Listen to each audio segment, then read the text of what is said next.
आज की कहानी है रश्मि की कहानी। नेहरू प्लेस से राजीव चौक का करीब आधे घंटे का मेट्रो का सफर कुछ ज्यादा रूहानी हो गया है।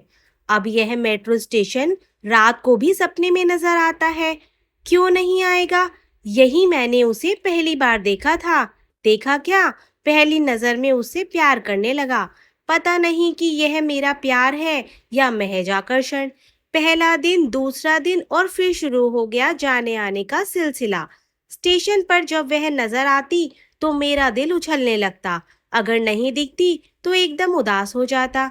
पूरे 24 घंटे उसकी तस्वीर मेरी आंखों के इर्द गिर्द घूमती रहती। एक सवाल मुझे परेशान करता रहता कि क्या उसकी किसी और से दोस्ती है। रोजाना यही सोचकर जाता कि आज तो दिल की बात उससे कह ही दूंगा, लेकिन उसके सामने आते ही मेरी घिघी बन जाती। मुझे उससे कभी एकांत में मिलने का मौका ही नहीं मिला। देखने में तो वह मुझसे बस 2-3 साल ही छोटी लगती, पर उस पर नीली जीन्स और लाल टॉप खूब फपता। कभी कभी तो वह सलवार कुर्ते में भी बेहद खूबसूरत नजर आती। उसके बॉब कट बाल और कानों में बड़े बड़े झुमके, काला चश्मा, हल्का मेकअप उसकी सादगी को बयान करते। मैं उसकी इसी सादगी का कायल हो गया था।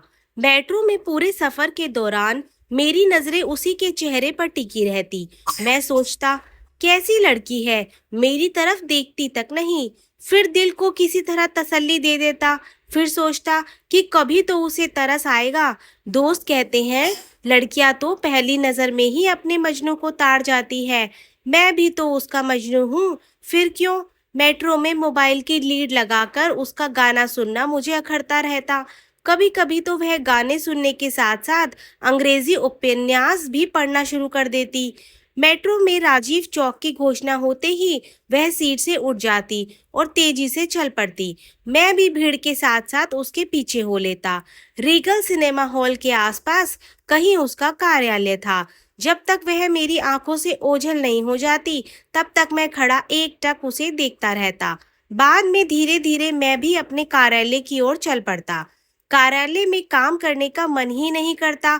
मेरा पूरा ध्यान तो घड़ी की सुई पर टिका रहता। कब 1 बजे और मैं लंच का बहाना बनाकर नीचे उतरूं। क्या पता मार्केट में मुझे कहीं उसके दर्शन हो जाए। एक आध बार तो वह नजर आई थी, लेकिन तब उसके साथ कार्यालय के कहीं सहयोगी थे। हफ्ता बीत गया। मेरी बेचैनी दिनों दिन बढ़ती जा रही थी। कितना दब्बू हूं मैं। लड़का हूं, मुझे तो पहले पहल करनी चाहिए थी। डरता हूं कि कहीं कोई तमाशा ना खड़ा हो जाए। कुछ दिन से तो खाना सोना पूरी तरह से हराम हो गया था।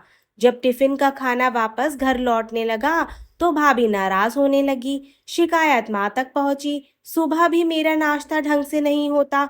वजह एक ही थी कि कहीं मेट्रो ना छूट जाए। छोटू, क्या बात है? बड़े भाई ने पूछा। माँ बोली, शायद इसकी तबीयत खराब होगी। जवान लड़का है, बाजार में खट्टी मीठी चीजें खा लेता होगा।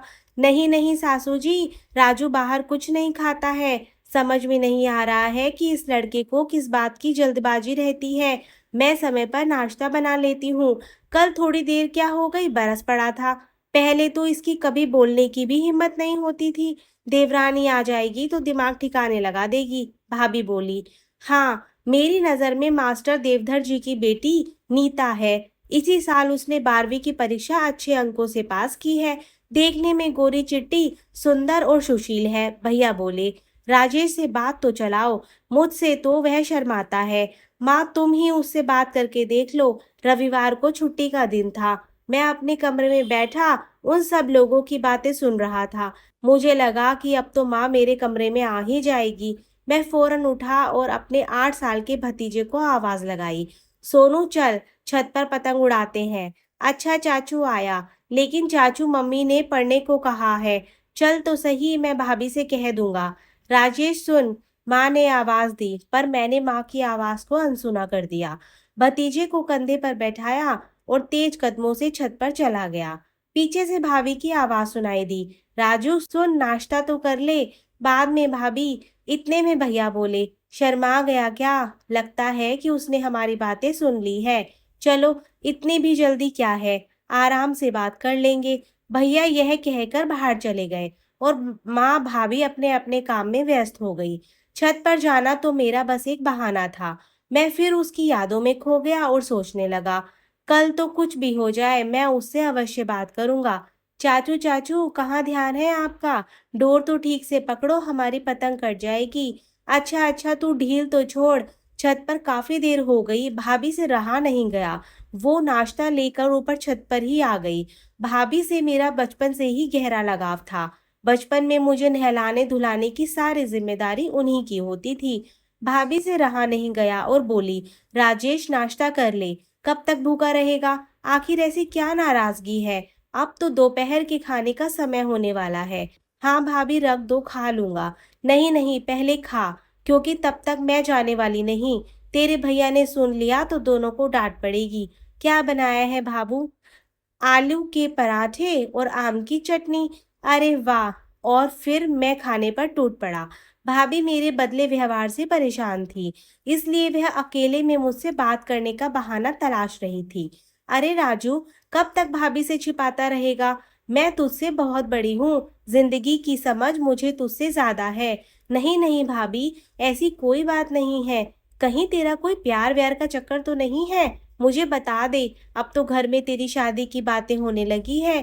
तुझे कोई लड़की पसंद है तो मुझे बता दे, तेरे भैया को बता दूंगी। वे आधुनिक विचारों के हैं, मान जाएंगे। हाँ, सासू जी को मैं मना लूंगी। बाकी जैसे तेरी मर्जी। मैं चलती हूँ, दोपहर के खाने का समय हो गया है। तुम दोनों भी जल्दी नीचे आ जाना और सोनू को स्कूल का होमवर्क करा देना। ठीक है भाभी, हम दोनों आते हैं। खाना खाने के बाद मैं बिस्तर पर लेट गया।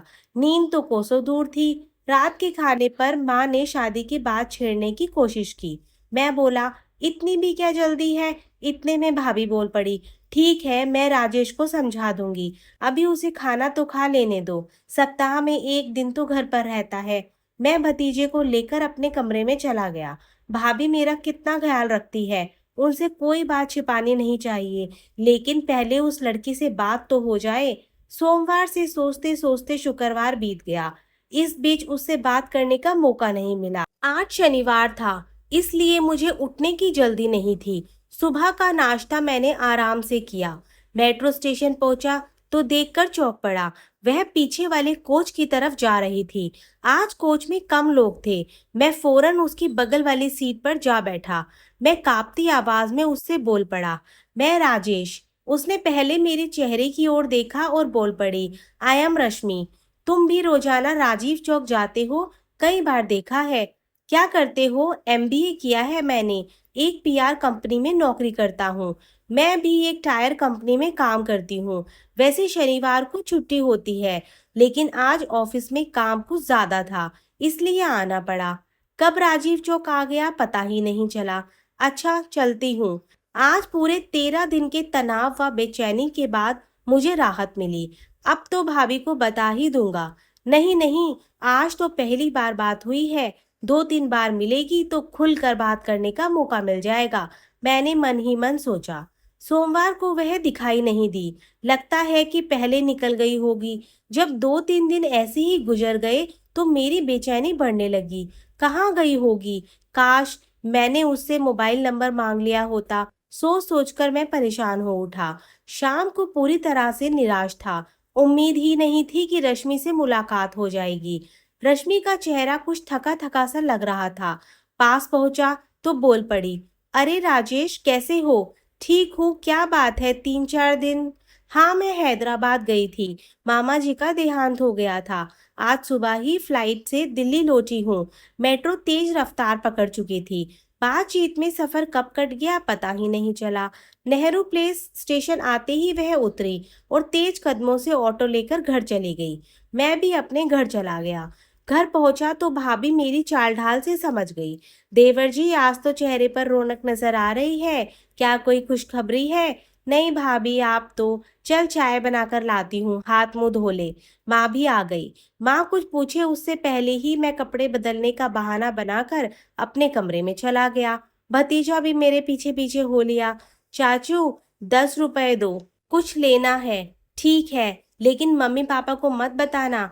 आज दिल बहुत खुश था, सब कुछ अच्छा लग रहा था। भाभी को बताना चाहता था, इसलिए किचन में चला गया। अरे देवर जी, किचन में क्यों आ गए? क्यों? मैं यहाँ नहीं आ सकता भाभी। क्यों नहीं? कोई ना कोई बात होगी। पहले तो कभी नहीं आया था।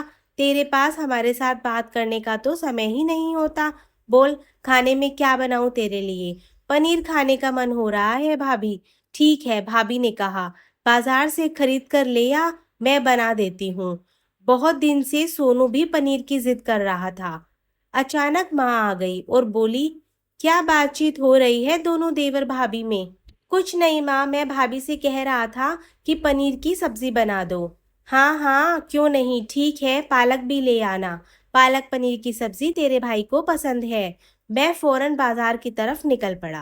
बाजार क्या पहुंचा, पुराने दोस्तों की टोली मिल गई। मैं चाह कर भी उनसे पीछा नहीं छुड़ा पाया। फिर तो मेरी खिंचाई का दौर शुरू हो गया। घर बैठे बैठे क्या करते हो? शादी के लिए कोई लड़की पसंद की है कि नहीं? एक साथ कई सवालों ने मेरा दिमाग खराब कर दिया। अरे भाई, अब जाने भी दो। भाभी ने पनीर और पालक लाने के लिए भेजा है। भैया भी आते ही होंगे। देर हो गई तो मुझे डांट पड़ेगी। आज तो तुझे इतनी जल्दी नहीं छोड़ेंगे बच्चू। बहुत दिन बाद बड़ी मुर्गी जाल में फंसी है। नौकरी की पार्टी हमें अभी तक नहीं मिली है। सब ठीक है, अगली बार पक्का। रविवार को हम सब इंतजार करेंगे। बाप रे, पीछा छूटा। और कोई पुराना दोस्त मिले इससे पहले घर भागता हूँ। सब्जी की दुकान पर पहुंचा तो नीता अपने पापा और छोटी बहन के साथ खड़ी थी। नजरें मिली तो शर्मा गई और मुंह फेर लिया। उसे इस बात की भनक लग चुकी थी कि मेरे साथ उसके रिश्ते की बात चल रही है। इससे पहले कि उसके पापा की नजर मुझ पर पड़ती, मैं फौरन घर भाग लिया। मैं घर के अंदर कदम रख ही रहा था कि भैया नीता के रिश्ते के बारे में माँ से पूछ रहे थे। माँ, राजू से बात की?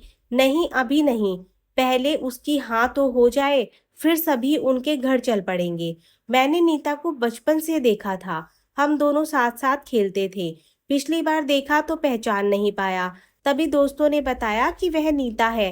अब घर वाले उसके हाथ पीले करने की सोच रहे हैं। मैं आधुनिक और पढ़ी लिखी लड़की को अपना जीवन साथी बनाना चाहता हूँ।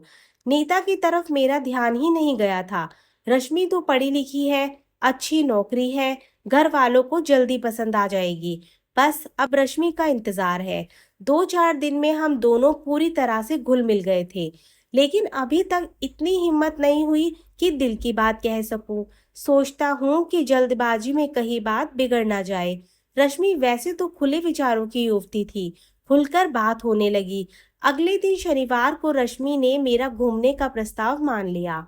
दिन में हमने दिल्ली दरबार में लंच किया और फिर ऑटो पकड़कर इंडिया गेट की तरफ चल पड़े। खूब घूमे फिरे, लेकिन दिल की बात करने का मौका ही नहीं मिला। असल में रश्मि ने ऐसा कोई मौका ही नहीं दिया। ऑफिस और हैदराबाद की बातों में पूरा दिन निकल गया। घर वापसी में ज्यादा बात नहीं हो पाई। वह थोड़ी परेशान नजर आई। नेहरू प्लेस स्टेशन आते ही वह तेजी से बाहर निकली और मुझे बाय करते हुए चल पड़ी। 1-2 घंटे पहले तो सब ठीक था। अचानक इसे क्या हो गया? कोई समस्या होगी। अगले 2 दिन तक रश्मि नजर नहीं आई। आखिर क्या बात हो गई? किसी ने हमें साथ घूमते देख तो नहीं लिया? मिलने पर ही सारी स्थिति स्पष्ट हो पाएगी। बुधवार को रश्मि से मुलाकात हो गई। क्या हुआ रश्मि? वह बोली, पहले आराम से बैठते हैं फिर बातें करते हैं। उसका चेहरा बुझा बुझा सा लग रहा था। आज ठीक से मेकअप भी नहीं किया। लगता है कि रात भर सोई नहीं होगी। मेरे कई सवालों का उसने एक उत्तर दिया, बहुत जल्दीबाजी करते हो। कहते ही वह अचानक गंभीर हो गई। राजेश, तुम बहुत अच्छे लड़के हो, अच्छी नौकरी है, दिखने में हैंडसम हो। एक अच्छे दोस्त के नाते तुम्हें एक सलाह देती हूँ कि जल्दी ही शादी कर लो। लेकिन मैं सब समझती हूँ, शायद तुम्हें पता नहीं, मैं शादीशुदा हूँ और 2 बच्चों की माँ हूँ।